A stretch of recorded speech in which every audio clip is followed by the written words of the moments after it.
Demon king academy इसलिए बनाई गई ताकि डीमंस के वंशज को ट्रेन किया जा सके, ताकि वो फ्यूचर में डीमन किंग बन सके।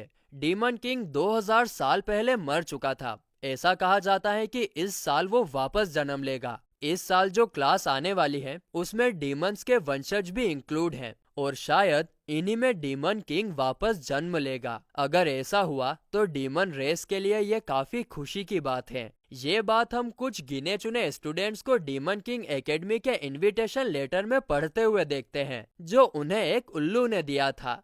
जिसके बाद सीन शिफ्ट होता है और हमें डीमन किंग एकेडमी दिखाई जाती है, जहां पर मीशा नाम की लड़की एंट्रेंस टेस्ट देने के लिए जा रही थी, लेकिन तभी कुछ स्टूडेंट से टकराने के कारण उसका हॉल टिकट नीचे गिर जाता है, जिसे एनोस नाम का लड़का उठाकर उसे देता है, जिस पर मीशा उससे थैंक्स बोलती है। तभी एक लड़का, जिसे हम सीरीज में बुली कहकर पुकारेंगे, वो उन दोनों का मजाक उड़ाने लगता है। अले ले ले ले ले ले, देखो तो बच्चों को एग्जाम्स दिलवाने के लिए पेरेंट्स भी साथ में आए हैं। लेकिन मीशा और एनोस उसकी बचकानी बातों पर कोई ध्यान नहीं देते और आगे निकल जाते हैं, जिसके कारण बुली एनोस को आवाज लगाता है, हे, मैंने तुमसे कुछ कहा, तुमने सुना नहीं? जिस पर एनोस कहता है, अरे तुम हमसे बात कर रहे थे, असल में तुम्हारी मैजिकल पावर इतनी ज्यादा कम है कि मैं तुम्हें देख ही नहीं पाया। जिसे सुनकर बुली को काफी ज्यादा गुस्सा आता है और वो अपनी डार्क मैजिकल फ्लेम्स का यूज करके इन दोनों को स्केलेटन में बदलने की धमकी देता है। लेकिन तभी एनोस फूंक मारकर डार्क फ्लेम को बुझा देता है और कहता है, ओ तो तुम माचिस की तीली से हमें जलाने की बात कर रहे हो। जिसे सुनकर बुली एनोस के बारे में अनाप शनाप बोलने लगता है, जिसके जवाब में एनोस हिप्नोटाइज मैजिक का यूज करके बुली को घुटनों पर बिठा देता है। और ये चीज देखकर मीशा शोक में रह जाती है, क्योंकि बुली एक रॉयल फैमिली से बिलोंग करता है और उसे एनोस ने इतनी आसानी से हरा दिया। इसके बाद एंट्रेंस एग्जाम के तौर पर दो लोगों के बीच फाइट करवाई जाती है, जिसमें से जो भी जीतेगा उसे ही डीमन किंग एकेडमी में एडमिशन मिलेगा। और किस्मत से यहाँ पर एनोस के साथ फाइट करने के लिए बुली को चुना जाता है, जो कि एक मैजिकल आर्मर और मैजिकल स्वॉर्ड के साथ वहाँ पर आता है। वहीं दूसरी तरफ एनोस एकदम शांत लेकिन पावरफुल तरीके से उसके सामने खड़ा था। अब यहाँ पर बुली अपनी फैमिली की बढ़ाई करने लगता है कि हम कितने पावरफुल हैं और अब तुम नहीं बचोगे। लेकिन एनोस उसकी बातों पर ध्यान नहीं देता, जिसके बाद बुली अपनी जलती हुई तलवार से एनोस पर अटैक करने के लिए आगे बढ़ता है। लेकिन एक बार फिर एनोस फूंक मारकर ही तलवार की आंख बुझा देता है और वहाँ पर बैठे सारे स्टूडेंट्स एनोस की पावर को देखकर होचक्के रह जाते हैं। आगे एनोस बुली से कहता है, चलो मैं तुम्हें जीतने का एक मौका देता हूँ। मैं इस जगह से हिलूंगा भी नहीं, मैजिक का यूज भी नहीं करूंगा, यहाँ तक कि अपनी सांस और शब्दों में भी ताकत नहीं भरूंगा, फिर भी तुम्हें हरा दूंगा। जिस पर बुली कहता है, हाँ, तुम मेरे आर्मर पर मैजिक का यूज कर ही नहीं सकते, इसलिए बहाना बना। बूम!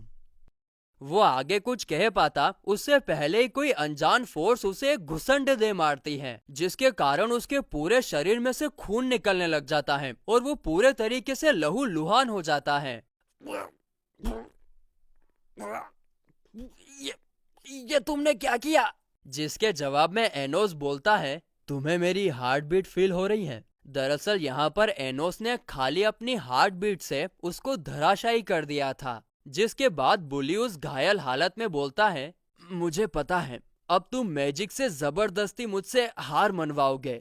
तो एनोस बोलता है, अच्छा चलो अब तुम अपनी इच्छा से हार मानोगे। जिस पर बुली कहता है कि मैं मर भी जाऊं तो भी हार नहीं मानूंगा। तभी एनोस चुटकी बजाकर उसे सच में मार देता है और 3 सेकंड के अंदर बोलता है, इग्नल, जिससे बुली वापस जिंदा हो जाता है। दरअसल दोस्तों, ये एक प्रकार का मैजिक है जिसे किसी के भी मरने के 3 सेकंड के अंदर यूज किया जाता है, जिससे वो इंसान वापस जिंदा हो सकता है। और ये 3 सेकंड के अंदर इसलिए यूज किया जाता है क्योंकि मरने के 3 सेकंड तक आत्मा वहीं रहती है। तो वापस जिंदा करने के बाद एनोस बुली से पूछता है, क्या तुम हार मानते हो या तुम्हें फिर से मारूं? सोच लो, हमें एक ही लाइफ मिलती है। जिस पर बुली कहता है, मैं हार नहीं मानूंगा। तो एनोस उसे 7-8 बार मारकर वापस जिंदा करता है। साथ ही में वो कहता है कि जो भी इस जादू से वापस जिंदा होता है उसका नजरिया चेंज हो जाता है। तुम्हारा क्या ख्याल है मिस्टर बुली?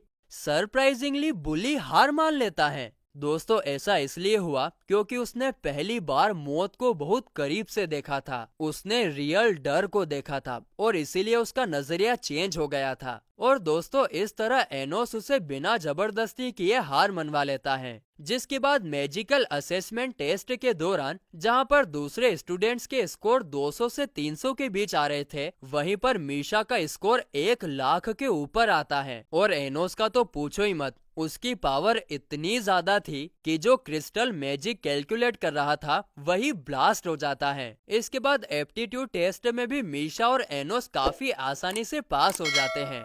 अब सब कुछ खत्म होने के बाद एनोस और मीशा एकेडमी के बाहर मिलते हैं। एनोस मीशा को अपने घर पर डिनर के लिए इनवाइट करता है। वो कहता है कि मीशा को देखकर उसकी मोम काफी ज्यादा खुश होगी। जिसके बाद एनोस टेलीपोर्टेशन मैजिक का यूज करके मीशा को अपने घर लेकर आता है। तो वहीं घर के अंदर एंटर होते ही एनोस की मोम उससे एंट्रेंस टेस्ट के रिजल्ट के बारे में पूछती है, जिस पर एनोस कहता है कि वो पास हो गया है। जिसे सुनकर उसकी मोम काफी ज्यादा खुश होती है और कहती है कि जन्म लेने के 1 महीने के बाद ही तुमने डीमन किंग एकेडमी में एडमिशन ले लिया। जिसे सुनकर हम समझ जाते हैं कि एनोस अभी 1 महीने का ही है, लेकिन समहाउ उसकी ग्रोथ बाकियों के मुकाबले काफी ज्यादा तेजी से हुई है। अब ऐसा क्यों हुआ उसके बारे में तो हमें आगे के एपिसोड में ही पता चलेगा। जिसके बाद एनोस अपनी मोम को मीशा से मिलवाता है, जिसे देखकर मोम खुशी के मारे कहती है, अरे वाह बेटा, अभी तो तुम 1 महीने के ही हो और अभी से तुम अपनी वाइफ को घर भी लेकर आ गए। तो वहीं एनोस के डैड तो उसकी मोम से भी 1 कदम आगे निकलते हैं, जो मीशा के बारे में जानकर कहते हैं,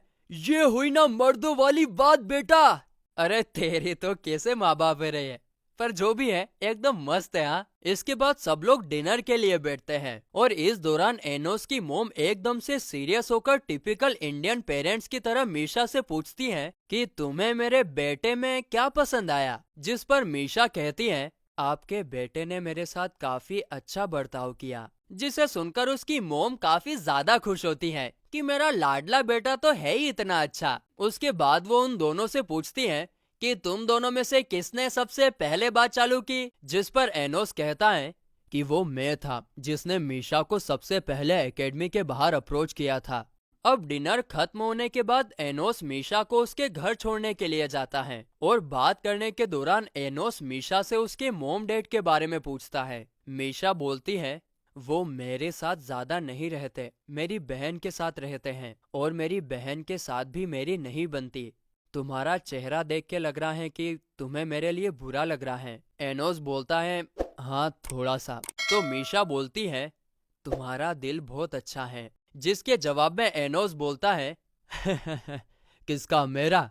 लेकिन लोग तो कुछ और ही बोलते हैं। वो बोलते हैं कि ये दुनिया बहुत ज्यादा अच्छी होती अगर मैं एग्जिस्ट ही नहीं करता। मुझे तो सब लोग डीमन और डेविल इस नाम से बुलाते हैं। ये सब सुनकर मीशा एनोस को बोलती है, नीचे झुको, और फिर उसके सर पर प्यार से हाथ फेर कर कहती है, सब कुछ ठीक हो जाएगा। जिसे सुनकर एनोस को बहुत अच्छा फील होता है और वो कहता है कि आज से तुम मेरी फ्रेंड हो। और ये बात सुनकर मीशा भी काफी ज्यादा खुश होती हैं। अब वे लोग बात कर ही रहे थे कि तभी कोई क्रिएशन मैजिक का यूज करके उस पूरी जगह को स्टेडियम में कन्वर्ट कर देता है। और ऐसा करने वाला और कोई नहीं बल्कि बुली का बड़ा भाई बिग बुली था। तभी बुली आकर एनोस से कहता है कि अब मेरा बड़ा भाई आ गया है और वो तुमसे काफी ज्यादा पावरफुल है। मगर तभी बिग बुली उसे पकड़कर मार देता है, क्योंकि रॉयल फैमिली में मामूली से स्टूडेंट से हारने वालों के लिए कोई जगह नहीं है। इसके बाद बिग बुली अपने साथियों के साथ एनोस पर अटैक करने की तैयारी करता है, मगर इससे पहले ही एनोस अपनी आंखों का यूज करके कोई मैजिक स्पेल एक्टिवेट कर देता है, जिसके कारण बिग बुली और उसके साथी अपने मैजिक पर कंट्रोल ही नहीं कर पाते और वो मैजिक उनके हाथों में ही ब्लास्ट हो जाता है।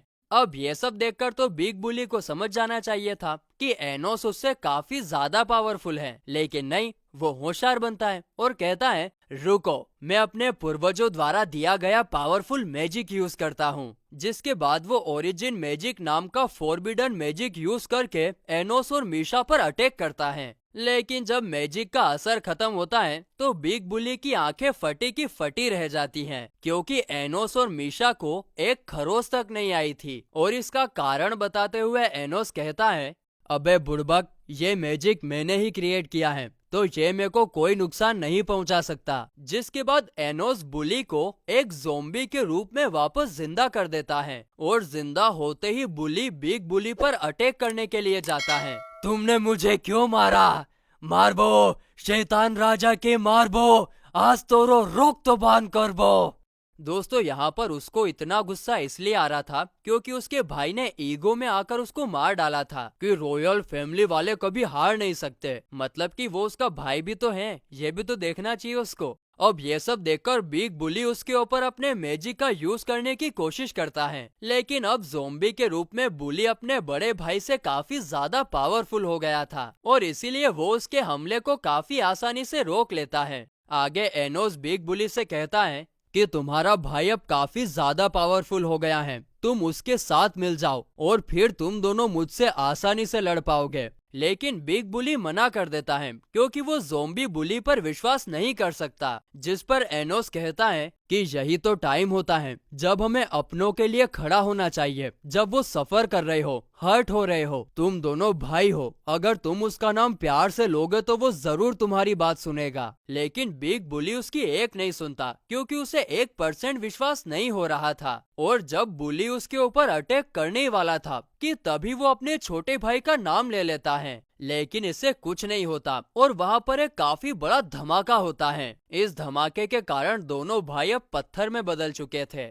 ये देखकर एनोस कहता है, इंसानी रिश्ते काफी दिखावटी हो गए हैं, ये अपने भाई को प्यार से बुला ही नहीं पाया। जिसके बाद एनोस दोनों भाइयों को फिर से जिंदा करता है और फिर जाते जाते उन लोगों को बताता है कि वो और कोई नहीं बल्कि उन दोनों का पूर्वज एक डीमन किंग है जिसने इस टाइम में पुनर्जन्म लिया है। और फिर गाइस, इसी के साथ ये एपिसोड यहीं पर खत्म होता है।